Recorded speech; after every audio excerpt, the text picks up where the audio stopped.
Whenever you're going to draw an angle in standard positions, one of the sides is always an positive x-axis position, and it's called the initial side, and it's always where you begin, whether it's upward or downwards.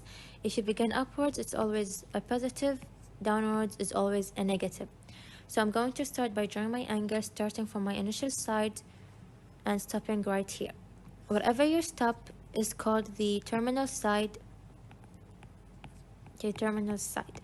So keep in mind, the initial side is where you begin and the terminal side is where you stop. So in my other coordinate plane, the upper right corner is called quadrant 1, the left is quadrant 2, quadrant 3, and lastly quadrant 4.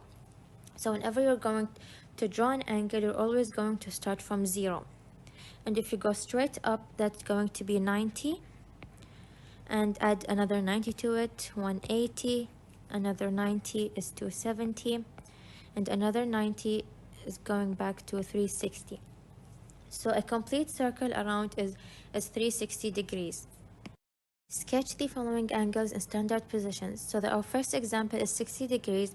So the first thing you do is you draw your coordinate plane, and we know that we always start from our initial side. This is always going to be 0, and right above it is 90 degrees. 90 degrees. And 60 degrees should be right about here. So this right here is our 60 degrees. Now to the next question, negative 330. And we know whenever it's negative, we go downwards, and we still start from our initial side.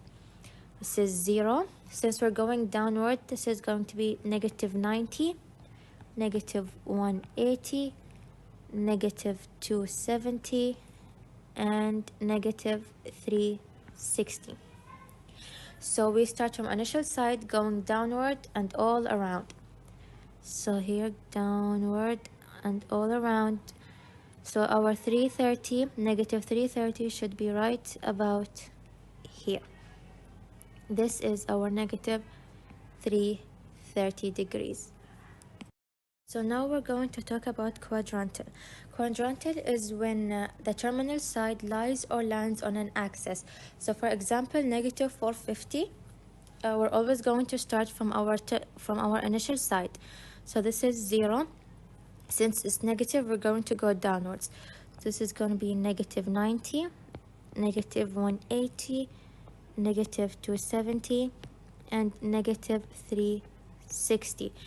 So we're going to go down by 90. So this is 90, 180, 270, and 360, and lastly negative 450. We're going by the negatives. So this right here is negative 450, and see how it lands on an axis. This is called quadrantal because it lands on an axis.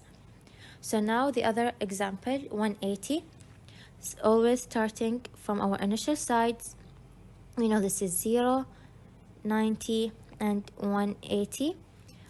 We go up by 90 to 180. See how the terminal side lands on an axis. This is also an example of quadrantal.